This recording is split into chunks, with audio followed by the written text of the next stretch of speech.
ఓకేనా? నమస్తే.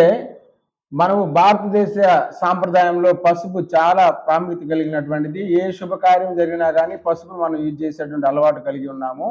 అయితే పసుపులో చాలా ఔషధ గుణాలు, ఆరోగ్య ప్రయోజనాలు ఉన్నాయని చెప్పేసి మనకు పెద్దగా తెలియదు. వాటన్ని విషయాల గురించి మనం డాక్టర్ అనీబ్ గారు కేరళ ఆయుర్వేద వైద్య నిపుణుల ద్వారా మనం కొన్ని విషయాలు తెలుసుకుందాం. నమస్కారం సార్.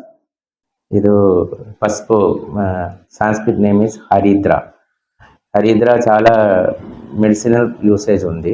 నేను డయాబెటిక్ ప్రాబ్లమ్స్కి, లివర్ డిసార్డర్స్కి, అలా బ్లడ్ ప్యూరిఫికేషన్ పర్పస్కి, లేదా కాస్మెటిక్ తెర అన్ని లేపనాలు, అన్ని ఫేస్ క్రీమ్స్లు హరిద్రా ఒక మెయిన్ ఇంగ్రీడియంటే.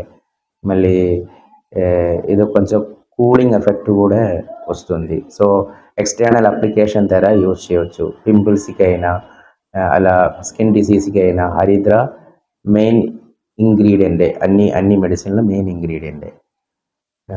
మళ్ళీ ఇది చెప్పాలంటే డయాబెటిక్ కంట్రోల్కి హరిద్రా ఏ మెడిసిన్ తీసుకున్నా కూడా ఈ టర్మరిక్ మెయిన్ ఇంగ్రీడియంటే ఫర్ డయాబెటిక్ డిసీజ్కి. ఇది బ్లడ్ లెవెల్లో ఉండే గ్లూకోజ్ కంట్రోల్ చేస్తుంది. అది లాంగ్ టైమ్గా కూడా పనిచేస్తారు.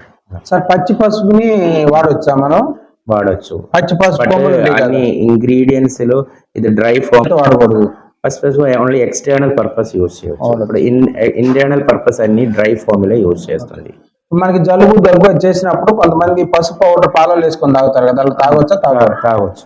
దానివల్ల ఉపయోగం ఏముంటుంది సార్? ఇది యాంటీ ఇన్ఫ్లమేటరీ, ఇన్ఫ్లమేషన్ కి మంచిదే. యాక్చువల్లీ జలుబు వచ్చినప్పుడు కాదు, జలుబు తగ్గిన తర్వాత కొన్ని ఇష్యూస్ వస్తుంది, సైనస్ అలా ఇన్ఫ్లమేషన్. ఆ ఇన్ఫ్లమేషన్ తగ్గడానికి ఇది యూస్ అవుతుంది. పసుపుని పాలలో తాగొచ్చు. ఇంకా వేరే తేనెలో కూడా తాగొచ్చా సార్? తేనె ఒక కాంబినేషనే, బట్ మెయిన్ కాంబినేషన్ ఇస్ పాలు. మళ్ళీ నెయ్యిలు వాడచ్చు. నెయ్యి, పసుపు రెండు కలుపుకొని లేపనంగా తినొచ్చు. దానికి దేనికి ఉపయోగపడుతుంది అది? ఇది మెయిన్ ఇది anti inflammatory, diabetic purpose, blood purify చేయడానికి ఇంటర్నల్ యూజ్ చేస్తుంది. ఎక్స్టర్నల్ అయితే